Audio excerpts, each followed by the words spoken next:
Kızım ne oldu sana Seher? Seher yavrum. Seher. Yaman Bey. Yaman Bey. Yaman Bey. Neredesin? Yaman Bey. Ne oldu Adalet? Niye bağırıyorsun? Ne oldu böyle? Yaman Bey. Yaman Bey. Ne oldu? Ne oldu Adalet? Bilmiyorum. Yatıyordu böyle.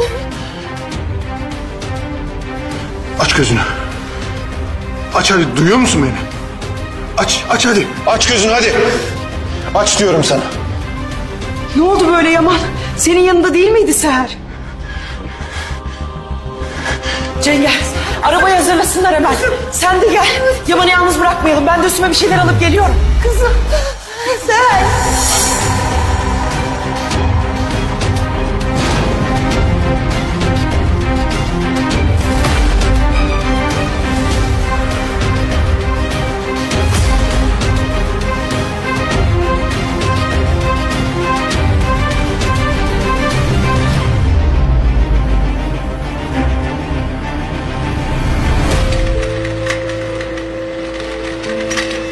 Buradayım.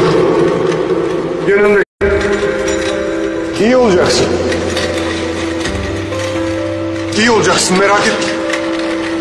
Duyuyor musun beni? İyi olacaksın. İzin vermeyeceğim. Sana bir şey olmasına izin vermeyeceğim. İzin vermeyeceğim. Asla sana bir şey olmasına izin vermeyeceğim. Siz burada bekleyin lütfen.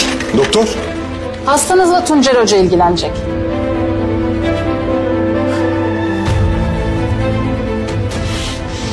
İyi olacak. İyi olacak. Ne olmuş? Merdivenlerden yuvarlanmış hocam. Hemen tomografi çekilsin, kan testine bakılsın. Dönmek zorundasın. Gidemezsin. Hiçbir yere gidemezsin.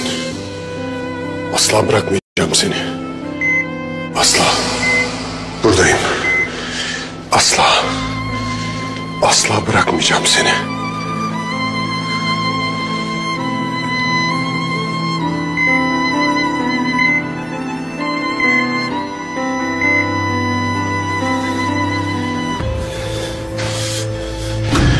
Sakın teslim olma.